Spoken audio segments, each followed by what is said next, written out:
So welcome back to my video blog, Life in Your 40s. I am 40, and I am taking you through my journey of seeing what this life is like. It's great so far for me.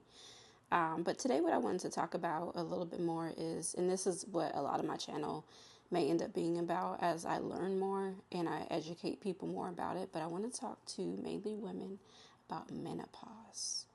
Okay, I know it's a scary word. It's like a taboo word. A lot of people don't want to talk about it.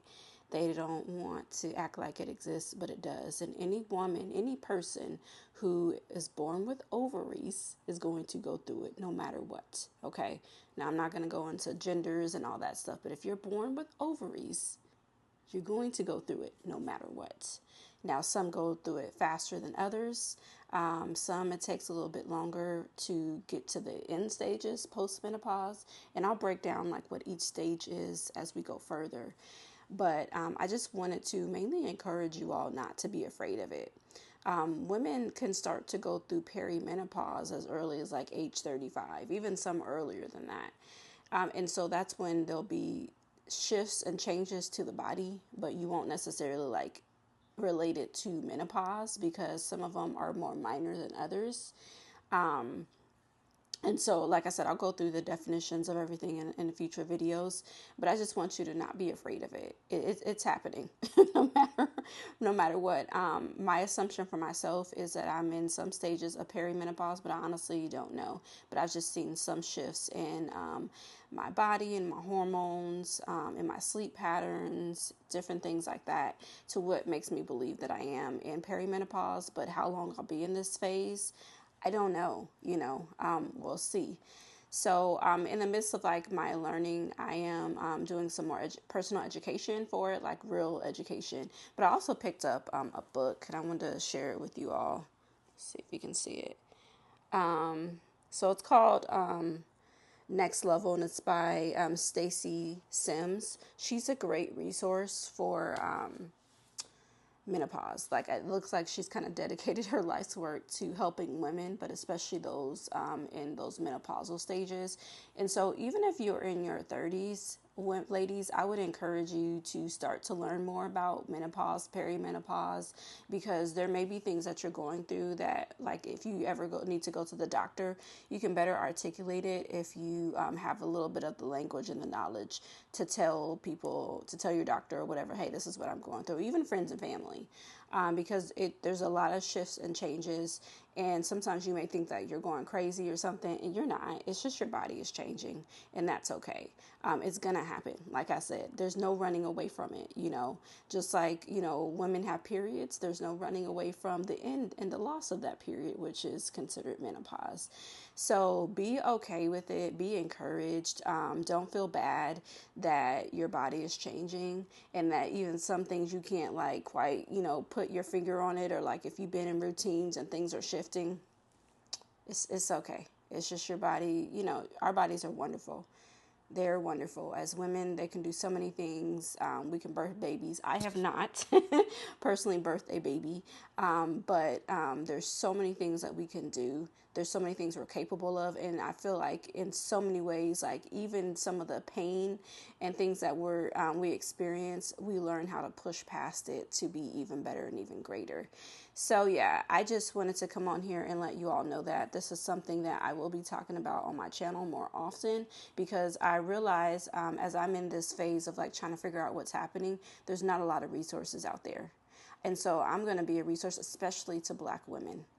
Especially to Black women, especially to women of color, because a lot of times we know even the maternal death rates are very bad for Black women. But some of these things can be rectified if we have the knowledge. And so I've decided to step up to be one of those who's going to have the knowledge. Me, 40-year-old pigtails and all. Yeah, I got to wash my hair today. Pigtails and all. Like I want to be a knowledge point. And so like, please, like, I am not a doctor. I'm not a physician. I've not gone to medical school. I am a health educator and I'm a health coach. Okay. And so with that, I do have some knowledge, but like, don't look at me to prescribe anything to you. Don't ask me questions that are going to go that deep, because I cannot assist you, but I can assist in some things. And then I can help you with your personal goals, the things that you want to do, the things that, you feel like, okay, this is what I want to work on in my life. Even if it's like losing weight, it could be gaining more energy. It could be anything. I never want to always make it about weight.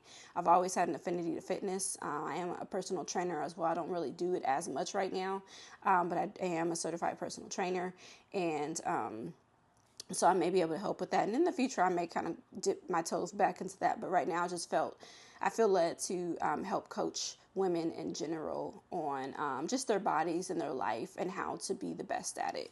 Another book that Stacey Sims wrote is called Roar. And this is a great resource. So this is more for like all women. So if you don't find yourself in the phase of life of menopause, perimenopause, especially those younger women, if you're athletes or you want to move your body, learn more, this is also a great book as well. These books are thick, y'all. Okay, so they're worth the money. And I bought mine on Amazon, both books. I have not actually started reading them yet. I just got them because honestly, I feel bad. I have other things I'm supposed to be reading. But I'm going to start, especially reading Next Level, because this is the one that more so focuses on menopause. And then this one is more on just like moving your body, and especially for those who are athletes. So like I said, if you're in your 20s, I encourage you right now to move your body if you're not. Like, there's so much I wish I would have done and known about when I was in my 20s. I was active, but not active in the way that I wish I would have been, because I could have built on stuff. Who knows? I could have been a weightlifting champion or something, because now, like later on in life, I found weightlifting, powerlifting, CrossFit, and even right now, what I focus on is functional mobility. Functional mobility and functional movement, because those are, and maybe I'll do a video on functional movement one day. I love functional movement because it's like, it helps with the things that you do on a regular basis, having to squat down to pick up something, whatever it may be. Those are the movement patterns that I try to do as far as exercise on a regular basis. And I've also started to incorporate more Pilates, and other things, and really just like movement, but doing the things that are going to actually help me to live longer, and have a thriving body. I don't want to be 80 years old and using a walker or a cane. And no offense to anybody who does. Anything can happen. I know that, but I'm trying to learn my body in a better way to where it will be thriving well into life. Okay, well into life. So yeah, more to come. This is probably the longest video I've done so far. But I am excited to share more, especially about like women's health, from the perspective of a women's health coach. Here, hint, hint. Once again, I am not a doctor, but I am an educator and I am a health coach. And so that's the perspective that I'm coming for. If you have other questions that are like deeper in knowledge, please go seek your medical professionals, those healthcare workers that can help you. But I can help you from a certain perspective. So I'm excited for this journey, and let's do it together. Hey, life in your 40s, here we come.